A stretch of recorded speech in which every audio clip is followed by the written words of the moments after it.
మంగళగిరి, తాడేపల్లి, తెనాలి, బాపట్ల, నరసరావుపేట, చిలకలూరుపేట, సత్తినపల్లి ఈ మున్సిపాలిటీలో వచ్చే సాలిడ్ వేస్ట్ అంతా ఈ ప్లాంట్ కి వస్తుంది, బర్న్ అయిపోతుంది. బర్న్ అయిపోయి మళ్ళీ ఎలక్ట్రిసిటీ ప్రొడ్యూస్ అవుతుంది. ఏదైనా మిగిలితే అది యాష్ రూపంలో వస్తుంది, దాంతో బ్రిక్స్ చేస్తున్నారు. ఇలా ఇన్ని మున్సిపాలిటీస్ నుంచి ఈ రోజు చెత్త మొత్తం తీసుకొచ్చేస్తున్నారు సాలిడ్ వేస్ట్.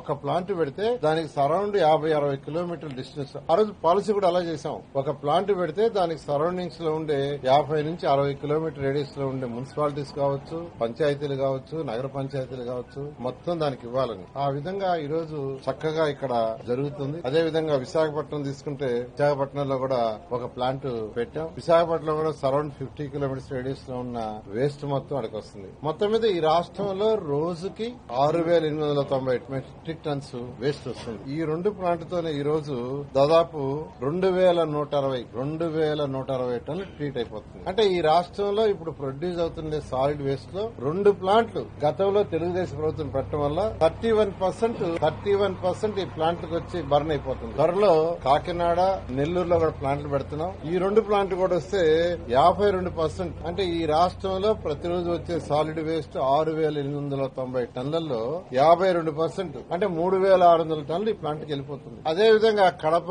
కర్నూలు, అనంతపురం మధ్య ఒకటి పెట్టాలని ప్లాన్ చేస్తున్నాం. అది కానీ వర్కౌట్ అయితే దాదాపు 70% వేస్ట్ కంప్లీట్ గా వేస్ట్ ఎనర్జీ ప్లాంట్ లో పోతుంది.